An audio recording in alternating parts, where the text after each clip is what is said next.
Okay so very good morning all of you. आप सभी का स्वागत है आज के इस अर्ली मॉर्निंग मीटिंग के अंदर। और मेरा नाम सिद्धार्थ शर्मा है। जैसे कि आप लोग जानते हैं कि हर दिन हम एक नए टॉपिक के ऊपर बात करते हैं। और सुबह आप लोगों को देखकर बड़ी खुशी होती है मुझे, बिकॉज एटलीस्ट हम लोग सुबह मिल पाते हैं और एक साथ मिलकर अपने दिन के लिए ईश्वर से प्रार्थना कर पाते हैं। Just a second. स्वागत है आज के इस अर्ली मॉर्निंग मीटिंग के अंदर। और मेरा नाम सिद्धार्थ शर्मा है। जैसे कि आप लोग जानते हैं कि हर दिन हम एक तो मैंने ऑलरेडी आप लोगों को अपना ये जो लिंक है ये शेयर कर दिया है। आई होप मेरी आवाज आप लोगों तक आ रही होगी, पहुंच रही होगी। मैंने मीटिंग को लाइव भी कर दिया है और ऑलरेडी इसका लिंक आपके साथ शेयर कर दिया है चैट बॉक्स में। सो माय डियर फ्रेंड्स, आप सभी का एक बार दोबारा स्वागत है। एंड आई होप आपको मेरी स्क्रीन नजर आ रही होगी, जहां पे आज हम बात करने वाले हैं फ्यूचर एंड फंडा ऑफ नेटवर्क मार्केटिंग। तो नेटवर्क मार्केटिंग, आई थिंक आज बहुत सारे लोग हमें ऐसे मिलते हैं जिनका ये थॉट होता है, जो ये मानते हैं कि यार ये तो चेन बनाने वाला काम है, लोगों को जोड़ने वाला काम है। और मेरे किसी जानकार ने एक कंपनी में काम किया था, वहां पे उसका पैसा लग गया, वो नुकसान हो गया उसे। तो हमें ऐसे बहुत सारे लोग मिलते हैं जिनको डायरेक्ट सेलिंग के बारे में इंफॉर्मेशन होती है लेकिन नॉलेज नहीं होती। तो सबसे पहली बात तो हमें आज एक समझनी पड़ेगी कि आज हम एक इंफॉर्मेशन एज में जी रहे हैं, यहाँ पर हम सबके पास बल्क में, डंप में इतनी इंफॉर्मेशन है किसी भी चीज को लेकर कि अगर आप गूगल पे कोई भी चीज टाइप करते हैं तो आपको सैकड़ों लिंक्स मिल जाएंगे उस एक चीज के बारे में जानकारी देने के लिए। या अगर आप यूट्यूब पे जाकर नेटवर्क मार्केटिंग टाइप करते हैं तो आपको सैकड़ों वीडियोस भी मिल जाएंगी। हालांकि इतनी सारी इंफॉर्मेशन में से सही इंफॉर्मेशन निकाल पाना और उसके ऊपर उसको यूज कर पाना, आई थिंक ये तभी पॉसिबल होगा जब हमें पहले से सही और गलत की जानकारी होगी, राइट। तो आज जब हम नेटवर्क मार्केटिंग की बात करते हैं, बहुत से लोग इसको सिंगल लेवल मार्केटिंग भी बोलते हैं, बहुत से लोग इसको मल्टी लेवल मार्केटिंग भी बोलते हैं, और कुछ लोग इसको डायरेक्ट मार्केटिंग के नाम से भी जानते हैं। तो आज मैं आपको काफी सारे डिफरेंसेस समझाने की कोशिश करूंगा। और आज की डेट में जो कॉमन टर्म हम लोग इस इंडस्ट्री के लिए यूज करते हैं माय डियर फ्रेंड्स, वो होता है डायरेक्ट सेलिंग। तो आज जब हम नेटवर्क मार्केटिंग या डायरेक्ट सेलिंग के बारे में बात करते हैं, तो यहाँ पर मैं आपको समझाने की कोशिश करूंगा कि डायरेक्ट सेलिंग और किसी और इंडस्ट्री में क्या अंतर होता है, और क्यों हम सिर्फ डायरेक्ट सेलिंग को ही आज की डेट में प्रमोट करते हैं, या क्यों ये एक पावरफुल इंडस्ट्री है किसी भी व्यक्ति के लिए, राइट। तो I hope all is clear. Screen नजर आ रही है, वॉइस परफेक्ट है, मैं देख पा रहा हूँ लोग टाइप कर रहे हैं। और अब हम आगे बढ़ते हैं और अब हम शुरुआत करते हैं आज की हमारी मीटिंग की। माय डियर फ्रेंड्स, सबसे पहले जब भी हम किसी इंडस्ट्री की पड़ताल करते हैं या किसी भी बिजनेस के बारे में जानने की कोशिश करते हैं, सबसे पहले हमें उस इंडस्ट्री के बैकग्राउंड में जाना बहुत जरूरी है। और ये देखना बहुत जरूरी है कि आखिरकार उस इंडस्ट्री की शुरुआत कहाँ से हुई। तो माय डियर फ्रेंड्स, मैं आप लोगों को बताना चाहूंगा कि आइडियली अगर हम देखें हिस्टोरिकली, तो डायरेक्ट सेलिंग की जो शुरुआत हुई थी वर्ल्ड में, ये सबसे पहले अमेरिका में हुई थी, यूएस में हुई थी। और ये 1886 में हुई थी, 1886 में, राइट। ये वो समय था जब यूएस में पहली डायरेक्ट सेलिंग कंपनी बनी थी। तो आगे मैं आपको इसके बारे में और जानकारी दूंगा। और इंडिया में ये इंडस्ट्री 1995 में आई। और शायद यही एक बहुत बड़ा कारण है कि आज जब हम ये देखते हैं कि यूएस की पॉपुलेशन इंडिया से बहुत कम है, 33 करोड़ के आसपास है जो यूएस में लोग हैं, if I am not wrong. और उन 33-34 करोड़ लोगों में लगभग 19 से 20% लोग ऐसे हैं जो डायरेक्ट सेलिंग में इन्वॉल्व हैं और डायरेक्ट सेलिंग को समझते हैं। और इंडिया में अभी हमारी अगर पॉपुलेशन की बात करें तो हम ऑलरेडी चाइना को बीट कर चुके हैं और हम 140 करोड़ के आसपास आ चुके हैं। और इन 140 करोड़ लोगों की पॉपुलेशन में आज अगर हम बात करें कितने लोग जेन्युइनली डायरेक्ट सेलिंग कर रहे हैं, तो माय डियर फ्रेंड्स सिर्फ 1 से 2% लोग हैं जो डायरेक्ट सेलिंग बिजनेस में इन्वॉल्व हैं। उसका शायद एक बहुत बड़ा रीजन ये भी है कि बहुत सारे लोगों को डायरेक्ट सेलिंग का पोटेंशियल नहीं पता, या अगर हम कहें तो अभी तक पिछले कुछ सालों में गवर्नमेंट ने अभी तक डायरेक्ट सेलिंग को रेगुलेट नहीं किया था, या डायरेक्ट सेलिंग को लेकर कोई प्रॉपर गाइडलाइंस इशूड नहीं थी पिछले कई सालों में। राइट, अभी तो फिलहाल पिछले 1 साल में, 1 से 1.5 साल में आप लोगों ने देखा कि प्रॉपर गाइडलाइंस इशू हो चुकी हैं डायरेक्ट सेलिंग को लेकर, कि आइडली एक डायरेक्ट सेलिंग कंपनी किस तरीके से ऑपरेट करेगी, या एक डायरेक्ट सेलिंग में और किसी नॉन डायरेक्ट सेलिंग कंपनी में क्या अंतर होते हैं। राइट, तो अब जब ये इंडस्ट्री रेगुलेट हो चुकी है, जब इसको लेकर रेगुलेशंस ऑलरेडी हमारे देश में आ चुकी हैं, तो धीरे धीरे लोग सही और गलत के बीच का डिफरेंस आइडेंटिफाई कर रहे हैं और डायरेक्ट सेलिंग के पोटेंशियल को पहचान रहे हैं। लेकिन अब बहुत से लोग फिर भी ये कहते हैं कि सर कंपैरेटिवली ये इंडस्ट्री नई है, किसी भी इंडस्ट्री के मुकाबले इस इंडस्ट्री को अभी इतना समय नहीं हुआ। लेकिन आज मैं आप लोगों के साथ एक थॉट जो मेरे दिमाग में आता है वो शेयर करना चाहूंगा। मुझे ऐसा लगता है, और आई थिंक आप लोग भी इस बात को मानोगे, कि सबसे पुरानी इंडस्ट्री अगर दुनिया में कोई है, सबसे पुरानी, वो डायरेक्ट सेलिंग इंडस्ट्री है। आप कहोगे कैसे? तो मैं उसका आपको एक एग्जांपल देता हूँ कि एक समय में, आज से बहुत साल पहले, आप हजारों साल पहले भी अगर जाएं, तो आप ये देखें कि उस समय पर फैक्ट्रीज मौजूद नहीं थी, उस समय हमारे पास मशीनरीज मौजूद नहीं थी। तो ज्यादातर लोग अपना जो सामान था वो खुद ही बनाते थे। जैसे अगर एक लोहार है तो वो लोहे की चीज खुद बनाएगा, अगर एक सुनार है तो वो अपने हाथों से उस चीज को बनाएगा, या अगर कोई कोई नक्काशी करने वाला व्यक्ति है, कोई कपड़ा बनाने वाला व्यक्ति है, तो वो खुद उस चीज को बनाएगा। और एक कुम्हार अपने हाथों से कुछ किसी चीज का निर्माण करेगा। और ये लोग किसी इनमें से ज्यादातर लोग अपना सामान डायरेक्टली ही किसी को बेचते थे। उस समय कोई ट्रक्स अवेलेबल नहीं थे, उस समय कोई लॉरीज या कार्गो सिस्टम अवेलेबल नहीं था कि एक शहर से दूसरे शहर तक आसानी से आपका सामान पहुंच जाए, या एक देश से दूसरे शहर या दूसरे देश आपका सामान एक प्राइस टैग लगा के, ब्रांड चिपका के पहुंच जाए, और बनाया किसी ने और कमा कोई और रहा है। तो आज की डेट में ये देखने को मिलता है कि एक्चुअली में बहुत सारी हम इंडस्ट्रीज में भी ये देखते हैं कि जो एक्चुअल मैन्युफैक्चरर होता है वो इतना बेनिफिट नहीं ले पाता, क्योंकि बहुत सारा जो एक डिस्ट्रीब्यूशन हो जाता है फंड्स का या कॉस्ट का, वो हो जाता है मिडिल मैन के बीच में। लेकिन शुरुआती दौर में अगर आप देखें तो कोई भी व्यक्ति जो डायरेक्टली किसी चीज का निर्माण करता था, वो किसी भी मिडिल मैन पे निर्भर रहने की जगह डायरेक्टली अपने आसपास के लोकेलिटी में अपने सामान को बेचने की कोशिश करता था, and that is what direct selling is.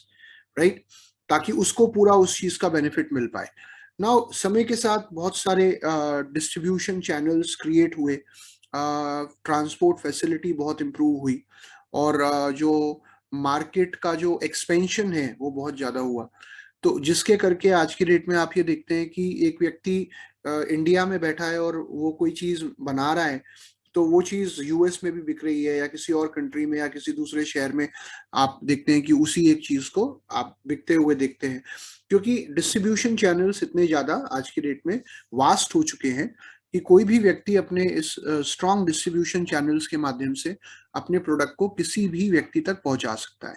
तो डायरेक्ट सेलिंग विश्व की सबसे पुरानी इंडस्ट्री है। और माउथ पब्लिसिटी, अगर हम माउथ पब्लिसिटी की बात करें तो ये सबसे पुराना माध्यम है किसी भी प्रोडक्ट के बारे में लोगों को बता पाने का, और आज भी ये काम करता है और ये हमेशा से काम करता रहा है। तो माय डियर फ्रेंड्स, अब हम यहाँ पे मैं आप लोगों को कुछ बेसिक डिफरेंसेस बताऊंगा डायरेक्ट सेलिंग के बीच में और बाकी इंडस्ट्रीज के बीच में। सबसे पहले मैं आप लोगों से बात करूंगा direct selling versus retail selling. Direct selling और रिटेल सेलिंग में क्या अंतर होता है? जब हम एक रिटेल आउटलेट की बात करते हैं, या हमारे घरों के आसपास जो दुकानें होती हैं जहां से हम सामान लेते हैं, आमतौर पे कोई शैम्पू लेते हैं या कोई भी प्रोडक्ट लेते हैं, तो क्या वो रिटेलर खुद उस चीज को बना रहा है? क्या वो उसका निर्माण स्वयं कर रहा है? ऑब्वियसली बिल्कुल नहीं कर रहा। वो सामान वो कहीं ना कहीं से ले रहा है। तो वो सामान कहाँ से आ रहा है? सबसे पहले हम देखें कि कंपनी जो उस सामान को बना रही है, तो वो कंपनी भी कहीं ना कहीं से रॉ मटेरियल या किसी सप्लायर से उस सामान को ले रही है या रॉ मटेरियल प्रिक्योर कर रही है। उसके बाद वो कंपनी आगे एक सीएनएफ एजेंट को हायर करती है जो एक्चुअली में बल्क लेवल पे कंपनी के डिस्ट्रीब्यूशन सिस्टम को देखता है। कंपनी एक मार्केट एजेंसी को भी हायर करती है, मार्केटिंग एजेंसी, जो एक्चुअली में उस प्रोडक्ट्स को मार्केट करने का काम करेगी, राइट। देन वहां पे डिस्ट्रीब्यूटर होता है जिसको हम बल्क होलसेलर भी बोलते हैं, जो बल्क में होलसेल करने का काम करता है, और जो लोकल होलसेलर्स होते हैं उन तक प्रोडक्ट पहुंचाने का काम करता है। होलसेलर्स जो होते हैं वो रिटेलर्स को अप्रोच करते हैं, and then retailer finally customer तक प्रोडक्ट पहुंचाने का काम करता है। ये होती है रिटेल मार्केटिंग। अब मान लीजिए अगर कोई प्रोडक्ट 100 रुपए का है फॉर एग्जाम्पल, तो उसमें अगर कंपनी का प्रॉफिट और कंपनी की कॉस्टिंग मिलाकर 30 रुपए कंपनी रख रही है, कॉस्टिंग, और कॉस्टिंग में जिसमें ब्रांडिंग आ गई, मार्केटिंग आ गई, मैन्युफैक्चरिंग आ गई, सप्लाइंग आ गई, वो सारी चीजें, और कंपनी का प्रॉफिट, कंपनी के बाकी एक्सपेंसेस मिला के अगर 30 रुपए कंपनी रख रही है, तो जो 70 रुपए हैं या 60 से 70 रुपए वो डिस्ट्रीब्यूट हो जाते हैं बाकी जितने भी बीच में मिडिल मैन होते हैं उन सब के बीच में, राइट। ये होती है रिटेल मार्केटिंग। नाउ आज हम वेस्टीज में जानते हैं बहुत अच्छे से कि कंपनी अपने टर्नओवर का 60% हमारे नेटवर्क में डिस्ट्रीब्यूट करती है, हमारे डाउनलाइंस में, हमारे डिस्ट्रीब्यूटर्स के बीच में डिस्ट्रीब्यूट करती है, राइट। ये शायद आप लोग ऑलरेडी जानते हैं क्योंकि आज हम एक डायरेक्ट सेलिंग ऑर्गेनाइजेशन के साथ जुड़े हुए हैं जहां पे जितने भी मिडिल मैन हैं या जितने भी मिडिल पॉइंट्स थे, चेक पॉइंट्स, उन सबको रिमूव करके डायरेक्टली कंज्यूमर को अपॉर्चुनिटी दी गई, कंज्यूमर को एम्पावर किया गया कि आप ये प्रोडक्ट्स डेमोन्स्ट्रेशन के माध्यम से, माउथ पब्लिसिटी के माध्यम से, एक्सप्लेनेशंस के माध्यम से, पर्सनल एक्सपीरियंसेस के माध्यम से और लोगों तक पहुंचाने की कोशिश करो, उन्हें हेल्दी और वेल्दी बनाने की कोशिश करो, right. Because health connects us all. अगर मुझे किसी चीज से फायदा हुआ है और वो चीजें मैं अगर आपके साथ शेयर कर रहा हूँ तो ऑब्वियसली आप जरूर सुनोगे। शायद आप टीवी पे आ रहे एडवर्टीजमेंट पे इतना ध्यान ना दो, क्योंकि एडवर्टीजमेंट तो आज की डेट में हर कंपनी देती है, हर कंपनी अपने प्रोडक्ट को बेस्ट बताती है।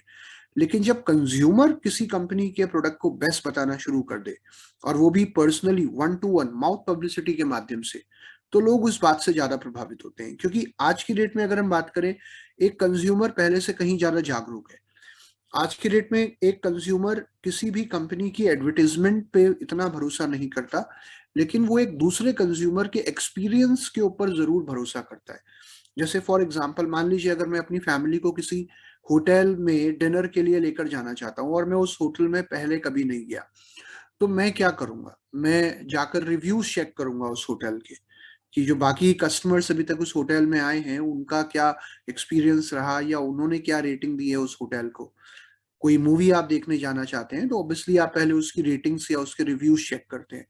उसी प्रकार से कोई भी कंज्यूमर एक दूसरे कंज्यूमर के एक्सपीरियंसेस को ज्यादा तवज्जो देता है, ज्यादा महत्व देता है, ना कि कंपनी क्या कह रही है। तो आई थिंक ये डायरेक्ट सेलिंग का सबसे बड़ा एक बेनिफिट आज की डेट में किसी भी व्यक्ति को मिलता है। दूसरी चीज अगर हम बात करें डायरेक्ट सेलिंग के अलावा, right, one second,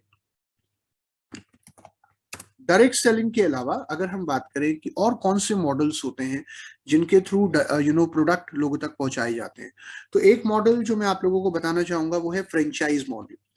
franchise model, right. Franchise का मतलब आप देखते हैं बहुत सारी कंपनीज की फ्रेंचाइजीज होती हैं, राइट। देखिए एक चीज आपको कॉमन मिलेगी, चाहे एक रिटेल सेलिंग मॉडल की बात करें आप, चाहे आप एक फ्रेंचाइज मॉडल की बात करें, या आप डायरेक्ट सेलिंग की बात करें, इन सारी इंडस्ट्रीज में या सारे बिजनेस मॉडल्स में एक चीज बिल्कुल कॉमन है कि अगर कोई भी कंपनी या कोई भी इंडिविजुअल अगर अपने बिजनेस को एक्सपेंड करना चाहता है या अपने बिजनेस की ग्रोथ को मल्टीप्लाई करना चाहता है, अपनी मार्केट को एक्सपेंड करना चाहता है, तो उसको निश्चित तौर पर एक स्ट्रॉन्ग नेटवर्क को बिल्ड करने की जरूरत पड़ेगी। Without building a strong network आप कोई किसी भी बिजनेस को एक्सपेंड नहीं कर सकते, राइट। तो ऑब्वियसली ज्यादातर कंपनीज आज के डेट में जो वर्ल्ड की टॉप कंपनीज हैं जो अपने बिजनेस को टॉप लेवल पे लेकर जाना चाहती हैं या ज्यादा से ज्यादा लोगों तक जिनकी रीच है, आप देखिए उन सब के पास एक बहुत ही स्ट्रॉन्ग नेटवर्क मॉडल एग्जिस्ट करता है।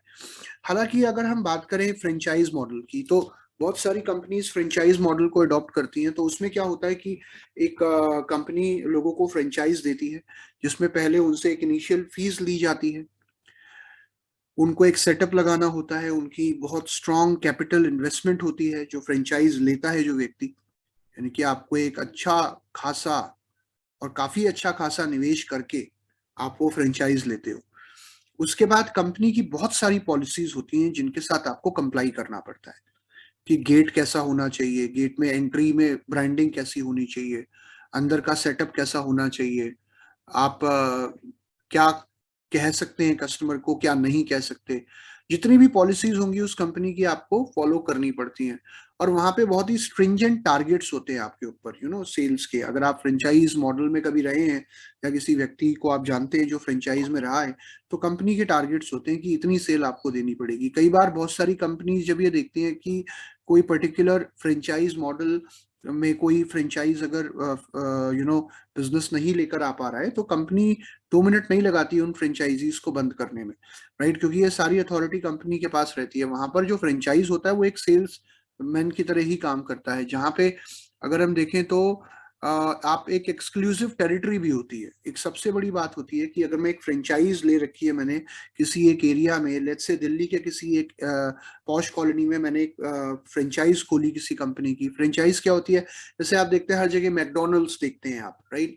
या बहुत जगहों पे आप देखते हैं कि शोरूम है, एरो के शोरूम है, राइट, पीटर इंग्लैंड के शोरूम है, रैडो घड़ी, KFC, या जितने भी ब्रांड है जिनके आप अलग अलग स्टोर देखते हैं, उसको हम फ्रेंचाइजी बोलते हैं।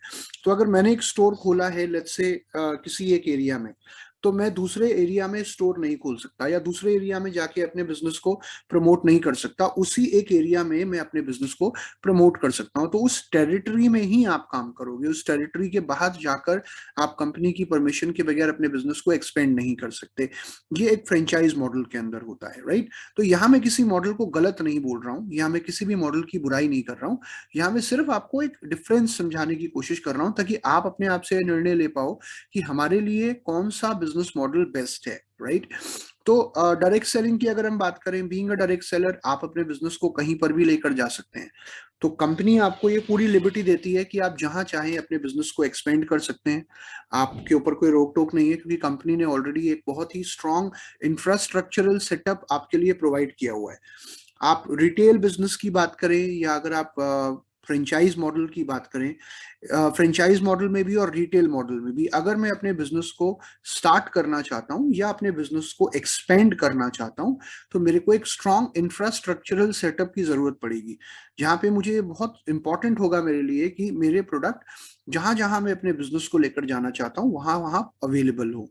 आज की डेट में अगर हम बात करें, बहुत सारी डायरेक्ट सेलिंग ऑर्गेनाइजेशंस हैं जिनके अंदर ज्यादातर लोग बहुत बड़े लेवल पे अचीवमेंट नहीं हासिल कर पाते, क्योंकि इन कंपनीज के अंदर एक स्ट्रॉन्ग इंफ्रास्ट्रक्चर नहीं होता।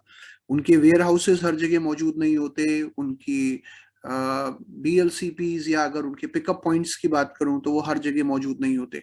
आज हम वेस्टीज की बात करें तो माय डियर फ्रेंड्स, 3500 से ज्यादा DLCPs ऑल अक्रॉस इंडिया हमारे पास पहले से मौजूद हैं। तो हम जहां चाहें इस बिजनेस को एक्सपेंड कर सकते हैं, क्योंकि कंपनी ने ऑलरेडी हमारे लिए इतना स्ट्रॉन्ग इंफ्रास्ट्रक्चरल सेटअप दे दिया है, चाहे वो इंडिया के किसी भी कोने में हो या इंडिया के बाहर हो, कि हमें कहीं पर भी जाके सेटअप लगाने की जरूरत नहीं है। हम विदाउट एनी सेटअप कॉस्ट इस बिजनेस को कहीं पर भी बिल्ड कर सकते हैं, क्योंकि कंपनी,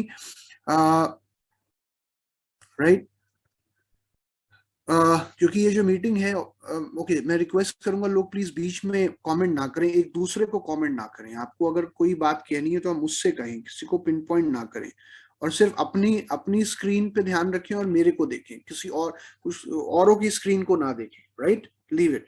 सो लोग अटेंड कर रहे हैं, वो मेरे लिए बहुत इंपॉर्टेंट है। और तो यहां तक हमने बात करी कि एक नेटवर्क मार्केटिंग या डायरेक्ट सेलिंग या रिटेल सेलिंग या फ्रेंचाइज मॉडल में क्या अंतर होता है। तो ऑब्वियसली आप देखते हैं आज की डेट में बहुत सारी कंपनीज एक बहुत बड़ा हिस्सा अपने बजट का खर्च करती हैं एडवर्टीजमेंट्स के ऊपर। तो जब हम एडवर्टीजमेंट्स की बात करते हैं तो बड़े बड़े ब्रांड नेम्स, बड़े बड़े ब्रांड एम्बेसडर्स को कंपनी हायर करती है। और उनको करोड़ों रुपए दिया जाता है एक एक एडवर्टाइजमेंट करने के लिए। तो वो सारा का सारा पैसा कहाँ से जा रहा है? ऑब्वियसली वो कंज्यूमर की जेब से जा रहा है। उस कॉस्ट को बियर कौन कर रहा है? क्या एक्चुअली में आप देखें तो उस कॉस्ट को कंपनी बियर कर रही है? नहीं। उस कॉस्ट को अगर कोई बियर कर रहा है माय डियर फ्रेंड्स, वो सिर्फ कंज्यूमर कर रहा है, राइट? वेस्टीज में ब्रांड एम्बेसडर्स कौन है? वेस्टीज का ब्रांड एम्बेसडर कोई फिल्म स्टार नहीं है, कोई स्पोर्ट्समैन नहीं है। वेस्टीज के ब्रांड एम्बेसडर्स आप और हम जैसे कॉमन लोग हैं। ये वो लोग हैं जिन्होंने आपकी तरह इस बिजनेस की शुरुआत करी और आज वो एक ब्रांड एम्बेसडर है। जितने भी आप ब्रांड एम्बेसडर्स की बात करते हैं तो वो कॉमन लोग हैं जो इस बिजनेस को प्रमोट करते गए और आज एक बहुत अच्छे मुकाम पे इस बिजनेस में पहुंच चुके हैं। तो एक आम व्यक्ति को, एक कॉमन मैन को एम्पावर करने का काम डायरेक्ट सेलिंग इंडस्ट्री हमेशा से करती आई है, राइट? ओके, सो आने वाली और कई ट्रेनिंग्स में मैं आपको इसके बारे में और डिटेल में बताऊंगा, लेकिन यहाँ पे मैं आपको थोड़ी सी हिस्ट्री डायरेक्ट सेलिंग की और देना चाहूंगा ताकि हम लोग थोड़ा सा और डायरेक्ट सेलिंग के बारे में जान सकें। कृष्णदेव जी, चैट मैंने ऑलरेडी क्लोज कर दिया है, तो कोई किसी को चैट नहीं कर पाएगा। They will only be able to send messages to me. आप मुझे मैसेज भेज सकते हैं, राइट? ओके, तो माय डियर फ्रेंड्स, मैं आपको बताऊं कि हमारी इस इंडस्ट्री की शुरुआत 1886 में हुई और यूएसए में एक कंपनी आई उस समय जिन्होंने ऑफिशियली डायरेक्ट सेलिंग की शुरुआत करी। इसके बाद जब हम बात करें तो समय जब और आगे बढ़ा, ये कंपनी ग्रो करी, इस कंपनी ने और अपने बिजनेस को एक्सपेंड किया और 1925 आते आते जो एनुअल डायरेक्ट सेल्स की जो ग्रोथ थी वो थी लगभग 300 से 500 मिलियन डॉलर। मैं यूएस की बात कर रहा हूँ, राइट? ये 1925 तक के दौर में हो गया था। उसके बाद 1940 से लेकर 1960 के दौर में, मैं बहुत डिटेल में नहीं बता रहा हूँ, मैं बहुत संक्षेप में कुछ चीजें आपको बता रहा हूँ। 1940 से 1960 के दौर में और कई कंपनीज आई, राइट? अलग अलग ब्रांड नेम के साथ, अलग अलग प्रोडक्ट के साथ। तो ये अमेरिका में हो रहा था और धीरे धीरे अब ये यूरोप में भी होना शुरू हो गया था। अब यूरोप में भी डायरेक्ट सेलिंग फैल रही थी और बहुत सारे वेस्टर्न कंट्रीज में लोग डायरेक्ट सेलिंग के बारे में जान चुके थे और डायरेक्ट सेलिंग में एक्टिव पार्टिसिपेशन दिखा रहे थे। इसके बाद हम बात करें 1970 का जो दौर था, ये वो दौर था जब क्योंकि शुरू में कुछ कंपनी जो आई थी डायरेक्ट सेलिंग में, इन्होंने अपनी शुरुआत कॉस्मेटिक्स के साथ करी थी, लेकिन धीरे धीरे बहुत सारी कंपनीज अब अप्लायंसेस में भी उतर रही थी, किचन अप्लायंसेस में, राइट? किचन वेयर, उसके अलावा बुक्स, उसके अलावा वेलनेस और हाउस होल्ड प्रोडक्ट्स। आज की डेट में अगर मैं बात करूं, फिलहाल अगर हम बात करें 2022-2023 में, तो आज पूरे वर्ल्ड में जितनी भी कंपनीज डायरेक्ट सेलिंग कर रही हैं, डायरेक्ट सेलिंग में सबसे बड़ा शेयर अगर किसी प्रोडक्ट कैटेगरी का है आज के समय में और आने वाले समय में जो होगा निश्चित तौर पे, वो होगा वेलनेस कैटेगरी का, राइट? वेलनेस, उसके बाद cosmetics and then other range of products. तो लगभग 48%, if I am not wrong, 45 to 48% आज की डेट में वेलनेस के ऊपर फोकस है और ये आने वाले समय की सबसे बड़ी स्ट्रॉन्गेस्ट कैटेगरी होगी डायरेक्ट सेलिंग के अंदर, राइट? मूविंग फॉरवर्ड, 1995 ये वो समय था जब डायरेक्ट सेलिंग इंडिया में प्रवेश किया डायरेक्ट सेलिंग ने और इसकी देखम देखी और कई कंपनीज आई उस समय पर।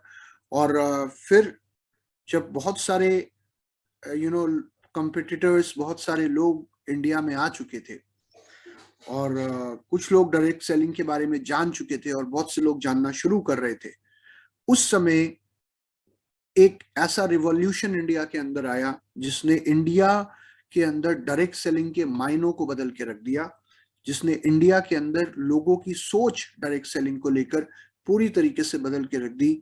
और वो दिन था 2 जून 2004 जब वेस्टीज इंडिया में आया और शायद रेस्ट इज ऑल हिस्ट्री। आप लोग जानते हैं कि आज हम किस मुकाम पे हैं कि आज लोग ये नहीं बोलते कि बाहर की कंपनीज इंडिया में आके काम करती हैं, आज लोग ये बोलते हैं कि वेस्टीज एक इंडियन कंपनी है जो इंडिया के बाहर जाकर ग्लोबल लेवल पे डायरेक्ट सेलिंग करती है और वर्ल्ड लेवल पे आज लोगों को डायरेक्ट सेलिंग करने का मौका दे रही है, राइट? हमारे एमडी सर का एक सपना रहा हमेशा से कि वन आईडी वन वर्ल्ड, एक आईडी पे आप पूरी दुनिया में कहीं भी काम कर सकते हैं। और आई थिंक उस सपने को आज साकार किया जा रहा है कि हमारे बहुत सारे डिस्ट्रीब्यूटर्स ऐसे हैं जो आज इंडिया के बाहर जाकर भी डायरेक्ट सेलिंग को ग्लोबल लेवल पे एक्सपेंड कर रहे हैं। तो इंडियंस ही हैं वो लोग, कोई बाहर के लोग नहीं। अब घाना में किसका नेटवर्क है? घाना में ऑब्वियसली जो भी व्यक्ति पहला डिस्ट्रीब्यूटर होगा, चाहे घाना हो या फिलीपींस हो या कोई भी कंट्री हो, तो उनका जो अपलाइन है वो कहीं ना कहीं इंडिया में है,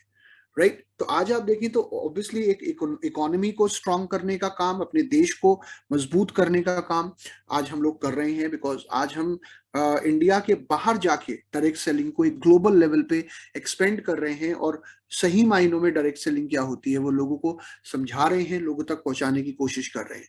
तो इसके बाद आगे बढ़ते हुए मैं आप लोगों को बताना चाहूंगा कि डायरेक्ट सेलिंग इंडस्ट्री का फ्यूचर क्या है।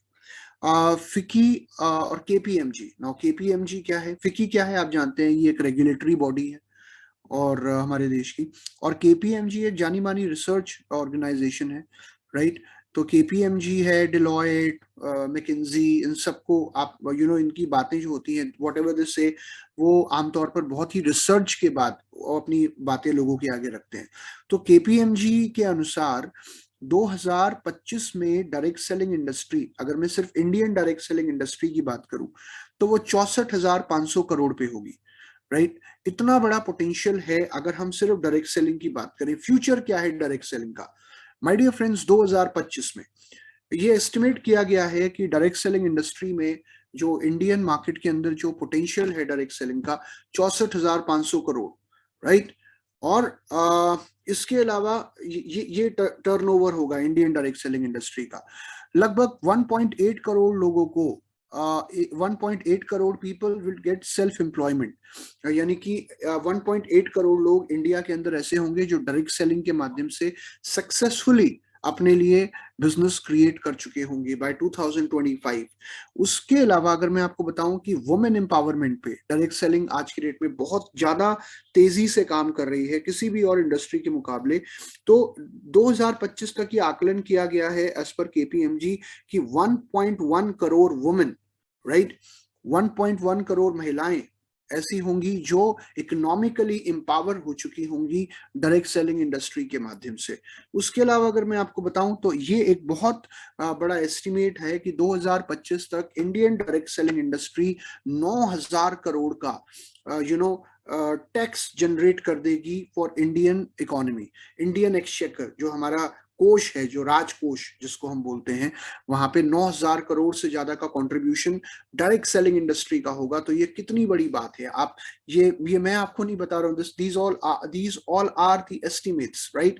And expected CSR contribution, CSR का मतलब होता है कॉर्पोरेट सोशल रिस्पॉन्सिबिलिटी। तो आप देखते हैं बहुत सारी कंपनीज ऐसी हैं जो आज की डेट में समाज के हित में बहुत कुछ कर रही हैं। कोई company let's say there is a company जो आज ब्रेस्ट कैंसर के ऊपर काम कर रही है और महिलाओं को एजुकेट कर रही है कि कैसे आप इससे बच सकती हैं। एक कंपनी है जो बच्चों की एजुकेशन पे काम कर रही है। कोई कंपनी आप देखते हैं किसी और चीज पे काम कर रही है। तो हर कंपनी कहीं ना कहीं सोशल रिस्पॉन्सिबिलिटी निभाती है। इसको बोलते हैं कॉर्पोरेट सोशल रिस्पॉन्सिबिलिटी। आज अगर हम वेस्टीज की बात करें तो बहुत प्राउडली मुझे आपको बताते हुए खुशी हो रही है कि मदुरई के पास वेस्टीज की अपनी खुद की हार्ट टू हार्ट फाउंडेशन है। तो Vestige heart to heart foundation, और Vestige heart to heart foundation आज कितने ही सैकड़ों बच्चे हैं जिनकी एजुकेशन का पूरी जिम्मेदारी Vestige heart to heart Foundation ने उठा रखी है। और उनकी प्राइमरी एजुकेशन से लेकर उनकी हायर एजुकेशन तक को पूरा करने का commitment Vestige heart to heart Foundation का है। उसके अलावा हम लोग regularly blood donation camps organise करते रहते हैं। आज से काफी समय पहले आप लोग जानते हैं जब चेन्नई में फ्लड आया था, तब Vestige heart to heart Foundation का एक बहुत बड़ा कंट्रीब्यूशन रहा था वहां पे लोगों तक खाना पहुंचाने का या लोगों को रिहेबिलिटेट करने का। उसके अलावा कोविड के दौरान जब कोविड हुआ, जब एक कंप्लीट लॉकडाउन हमारे देश में लग गया, तो कितने ही लोगों तक जरूरी सामान पहुंचाने की जिम्मेदारी Vestige heart to heart Foundation ने पहुंचाई, और कितने ही लोगों को डेली मील्स सर्व करने की जिम्मेदारी आप लोगों की वजह से Vestige heart to heart Foundation कर पाई। तो ये Vestige heart to heart Foundation आपकी ही फाउंडेशन है और ये सारी चीजें आप ही कर रहे हो, राइट? तो ये एस्टिमेटेड है कि 2025 तक जो CSR कंट्रीब्यूशन होगा, corporate social responsibility contribution direct selling industry का, सिर्फ डायरेक्ट सेलिंग इंडस्ट्री का, वो 50 करोड़ से ज्यादा होगा। उसके अलावा 2025 तक 25 लाख लोगों को employment, direct employment direct selling के माध्यम से मिल जाएगी। और ऑब्वियसली अभी तक में ये नंबर बहुत क्लोज पहुंच चुका है वहां के, लेकिन 2025 तक जो एस्टिमेट्स हैं, मतलब इकोनॉमी को कितना स्ट्रांग ये इंडस्ट्री आज के डेट में कर रही है। डायरेक्ट सेलिंग को लेकर गवर्नमेंट ने ऑलरेडी बहुत सारी रेगुलेशंस अनाउंस कर दी हैं। उन रेगुलेशंस के बारे में मैं आपको आने वाले समय में बताऊंगा। लेकिन आज कोई भी व्यक्ति अगर अपने आप को एजुकेट करता है तो एक ethical versus unethical direct selling industry actually में कौन सी कंपनी के साथ उसे काम करना चाहिए, वो शायद वो आइडेंटिफाई कर पाएगा अगर वो अवेयर है, राइट। तो 2025 में क्या होगा इंडिया, ये हम लोग जानते हैं। और वेस्टीज कहाँ है वो हम सारे लोग जानते हैं कि आज कितने अवार्ड्स वेस्टीज को मिल चुके हैं। गौतम बाली सर, मिस्टर गौतम बाली को इकोनॉमिक टाइम्स की तरफ से 2021-22 में एशियाज प्रॉमिसिंग बिजनेस लीडर्स का अवार्ड मिला। वेस्टीज को पिछले लगातार कई सालों से ग्रेट प्लेस टू वर्क का अवार्ड मिल रहा है। उसके अलावा आप लोगों को बताना चाहूंगा, वेस्टीज को already best employer brand award मिल चुका है, जो कि हमें मिला था 2021 में। और पिछले 5 सालों से लगातार हम वर्ल्ड की टॉप 100 डायरेक्ट सेलिंग कंपनीज में शामिल होते आ रहे हैं। टॉप 100 डायरेक्ट सेलिंग कंपनीज में जब हम पहली बार हमारा नाम आया था, ये DSN ग्लोबल के नाम से एक ऑर्गेनाइजेशन है जो हर साल वर्ल्ड की टॉप 100 डायरेक्ट सेलिंग कंपनीज को अनाउंस करती है। तो जब हम पहली बार आए थे उस लिस्ट में, तो हम शायद 93rd या 94th रैंक पे थे। आज की अगर हम बात करें तो हम 38th रैंक पे आ चुके हैं। तो 2025 तक का विजन बहुत क्लियर है कि इन 2025 we will strive to be among the top 10 direct selling companies of the world. And I think उसको होने से कोई रोक नहीं सकता। वी वुड बी देयर, जिस तेजी से आज हम लोग ग्रो कर रहे हैं, आगे बढ़ रहे हैं। नेशनल बेस्ट एम्प्लॉयर ब्रांड का अवार्ड वेस्टीज को ऑलरेडी मिल चुका है। और एक कॉन्फ्रेंस हुई थी आज से कुछ समय पहले अमेरिका में, जिसका नाम था IBCC, international board of consulting corporations. तो वहां पे बेस्ट कंपनी का award, one of the best companies का अवार्ड वेस्टीज को मिला, राइट। आप लोगों को बताना चाहूंगा कि वेस्टीज को ABP न्यूज के माध्यम से, उनका अपना एक फोरम है ABP न्यूज चैनल, जिसके बारे में आप लोग जानते हैं, लगातार 2 साल best nutraceutical company of the year का अवार्ड मिल चुका है। तो कहते हैं ना, हाथ कंगन को आरसी क्या, पढ़े लिखे को फारसी क्या, कि आज जिस कंपनी के साथ हम लोग इतनी तेजी से ग्रो कर रहे हैं वो कितनी एक स्ट्रॉन्ग कंपनी है। और उस कंपनी के साथ ऑब्वियसली हम लोग काम करेंगे तो हमारा भी जो भविष्य है वो बहुत सिक्योर होगा। अगर मैं सर्विसेज की बात करूं तो जैसे कि मैंने आप लोगों से कहा कि हमारा एक स्ट्रॉन्ग इंफ्रास्ट्रक्चर सेटअप आज ऑल अक्रॉस इंडिया मौजूद है। आज हम मिस कॉल अलर्ट सर्विस के माध्यम से अपने बिजनेस की जानकारी ले सकते हैं, लेटेस्ट स्कीम्स के बारे में जान सकते हैं, हमारे बोनस, हमारे वाउचर्स के बारे में जान सकते हैं। आज अपनी एप्लीकेशन के माध्यम से हमारे नेटवर्क में कौन व्यक्ति कौन सा लेवल क्वालिफाई कर रहा है या कौन सा लेवल क्वालिफाई करने वाला है, हमने अभी तक कितना PV किया, अभी हमें किसी भी लेवल को अचीव करने के लिए कितना और PV करने की जरूरत है, लेटेस्ट ऑफर्स क्या हैं, लेटेस्ट इवेंट्स कौन से होने वाले हैं वेस्टीज के, राइट। ये सारी चीजें आज हमें हमारे फोन पे पता लगती हैं। आज आप ऑनलाइन किसी भी व्यक्ति को ज्वाइन करा सकते हैं अपनी ऐप के माध्यम से। आज आप वेस्टीज पॉज के माध्यम से प्रोडक्ट ऑनलाइन मंगा भी सकते हैं या किसी व्यक्ति के यहाँ प्रोडक्ट पहुंचा भी सकते हैं। आज हमारे पास विक्टर है, ये एक ऑनलाइन टूल है जहाँ पे आप हमारी वेबसाइट पे जाते हैं, ऐप पे जाते हैं, तो आप कि जो भी सवाल है आपको, आप कॉल सेंटर में भी कॉल कर सकते हैं, आप मेल भी कर सकते हैं, या फिर आप डायरेक्टली विक्टर से भी अपने सवाल पूछ सकते हैं, राइट। तो इतनी सारी फैसिलिटीज आज वेस्टीज हमें दे रहा है। अगर मैं प्रोडक्ट कैटेगरीज की बात करूं तो आई डोंट नो कितने लोगों को ये पता है, बट आई थिंक हमारे पास लगभग क्या, हमारे पास एग्जैक्ट आज हमारे पास 18 प्रोडक्ट कैटेगरीज हैं। और क्यों बता रहा हूं मैं ये आपको, क्योंकि देखिए सबसे इंपॉर्टेंट होता है कि आज आपकी कंपनी की जो मार्केट है वो कितनी ज्यादा वास्ट है। आज हमारे पास इतना स्ट्रॉन्ग प्रोडक्ट बेस है कि कोई भी व्यक्ति अपनी क्षमता के अनुसार, अपनी जरूरत के अनुसार प्रोडक्ट्स को चूज कर सकता है, राइट। हर व्यक्ति की नीड अलग है, हर व्यक्ति की का बजट अलग है। तो हर व्यक्ति अपनी जरूरत के अनुसार प्रोडक्ट चूज कर सकता है एंड हमारे पास वो प्रोडक्ट्स हैं जो हर घर की जरूरत है, हर व्यक्ति की जरूरत है। आज चाहे किसी भी एज ग्रुप का व्यक्ति हो, हर एज ग्रुप के लिए हमने अलग डिफाइन किया हुआ है कि इतने से इतने एज ग्रुप के लिए कौन से प्रोडक्ट्स वेस्टीज के उन्हें यूज करने चाहिए, या इतनी सी इतनी एज ग्रुप में वेस्टीज के कौन से प्रोडक्ट्स आपको यूज करने चाहिए, राइट। वो आप जब हमारे टूल्स को स्टडी करेंगे then obviously you will get to know कि कौन से प्रोडक्ट किस एज ग्रुप में आपको निश्चित तौर पे यूज करने ही चाहिए अगर आप अपनी हेल्थ को अच्छा रखना चाहते हैं या अगर आप हेल्दी रहना चाहते हैं। तो माय डियर फ्रेंड्स, अगर मैं बात करूं हमारी 18 प्रोडक्ट कैटेगरीज की, health supplement, Ayurveda, air purifier, water purifier, sharp hair dryer, health food, home care, women hygiene, oral care, natural personal care, premium skin care, personal care, men's grooming, colour cosmetics, agri product, match drive और next business tools, कितनी categories हैं। और इनमें से हर category अपने आप में बहुत पावरफुल कैटेगरी है। जैसे अभी मैं बात कर रहा था किसी से कि इंडिया में इतनी गाड़ियां हैं आज की डेट में जितने शायद लोग, मतलब एक टाइम ऐसा भी आ जाएगा जितने लोग होंगे उतनी गाड़ियां होंगी, और शायद आज हम उसके बहुत क्लोज पहुंच चुके हैं। तो हर गाड़ी के लिए मैच ड्राइव यूज हो सकता है। आज हम एक एग्रीकल्चरल इकोनॉमी है। अगर हम रूरल इंडिया की बात करें तो रूरल इंडिया में किसी भी घर में कदम रखने के लिए या किसी भी घर में वेस्टीज के प्रोडक्ट पहुंचाने के लिए सबसे पहली कैटेगरी जो आप लोगों को सजेस्ट कर सकते हैं वो agriculture category, right. Women hygiene obviously and air purifier, क्योंकि आज पॉल्यूशन बहुत तेजी से बढ़ रहा है तो हर घर में आज और आने वाले समय में एयर प्योरीफायर की जरूरत है, वाटर प्योरीफायर की जरूरत है, हेल्थ फूड, हेल्थ सप्लीमेंट। तो ये सारी कैटेगरीज पे आज हम लोग काम कर रहे हैं और ज्यादा से ज्यादा लोग इन प्रोडक्ट्स को इस्तेमाल करके आज और आने वाले समय में अपनी हेल्थ को अच्छा कर रहे हैं। तो ये प्रोडक्ट कैटेगरीज हैं। अगर मैं एक्चुअली में ब्रांड्स की बात करूं तो देखिए थोड़ा कंफ्यूज मत होइएगा, अभी मैंने आपको प्रोडक्ट कैटेगरीज के बारे में बताया, तो अगर आप प्रोडक्ट को कैटेगरी वाइज देखना चाहते हैं तो हमारे पास 18 कैटेगरीज हैं।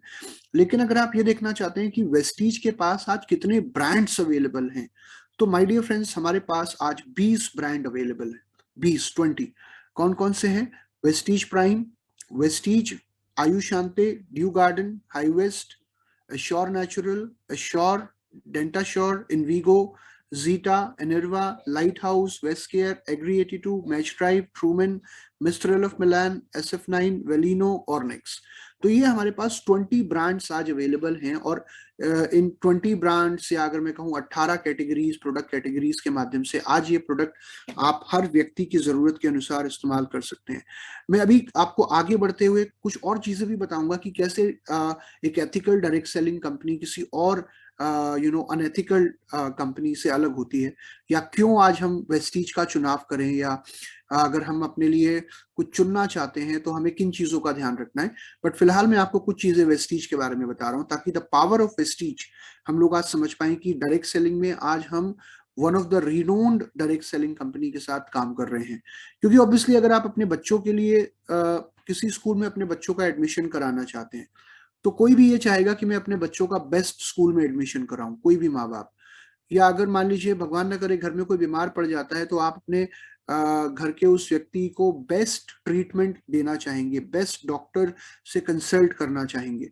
तो उसी तरीके से अगर हम बात करें डायरेक्ट सेलिंग की, तो डायरेक्ट सेलिंग में अपना करियर अगर हम बिल्ड कर रहे हैं और एक स्टेबल ग्रोइंग इनकम अपने लिए चाहते हैं तो ये बहुत इंपॉर्टेंट है कि हम लोग भी एक बेस्ट ब्रांड के साथ काम करें। तो बिजनेस टूल्स की अगर मैं बात करूं तो बहुत सारे बिजनेस टूल्स आज की डेट में वेस्टीज आपको प्रोवाइड करता है। ये वो टूल्स हैं जो एक्चुअली में आपको आपके बिजनेस को बिल्ड करने में, अपने बिजनेस को आगे लेकर जाने में मदद करते हैं। इस अगर हम बात करें कौन कौन से टूल्स हमारे पास अवेलेबल हैं, so we have got voice magazine, उसके अलावा हमारे पास प्रोडक्ट कैटलॉग्स हैं, उसके अलावा हेल्थ गाइड कंपनी आपके लिए रेगुलरली लॉन्च करती है, हेल्थ प्रोस्पेक्टस, हेल्थ जाइन, फूड जाइन, माई सक्सेस प्लान, जहाँ पे डिटेल में आपको सक्सेस प्लान यानी कि वेस्टीज अर्निंग अपॉर्चुनिटी के बारे में बताया जाता है। हमारे कुछ और पावरफुल टूल्स जो एक्चुअली में शायद मुझे ऐसा लगता है कि इंडिया में अगर कोई कंपनी प्रोवाइड करती है इस प्रकार के टूल्स तो वो सिर्फ वेस्टीज प्रोवाइड करता है। इतने ज्यादा इफेक्टिव और इतने ज्यादा वास्ट रेंज ऑफ टूल्स, जैसे leading ladies book, Vestige online shopping tool, right, air purifier catalogue, online shopping process, car book, wealth on wheels, which is our luxury car book, right?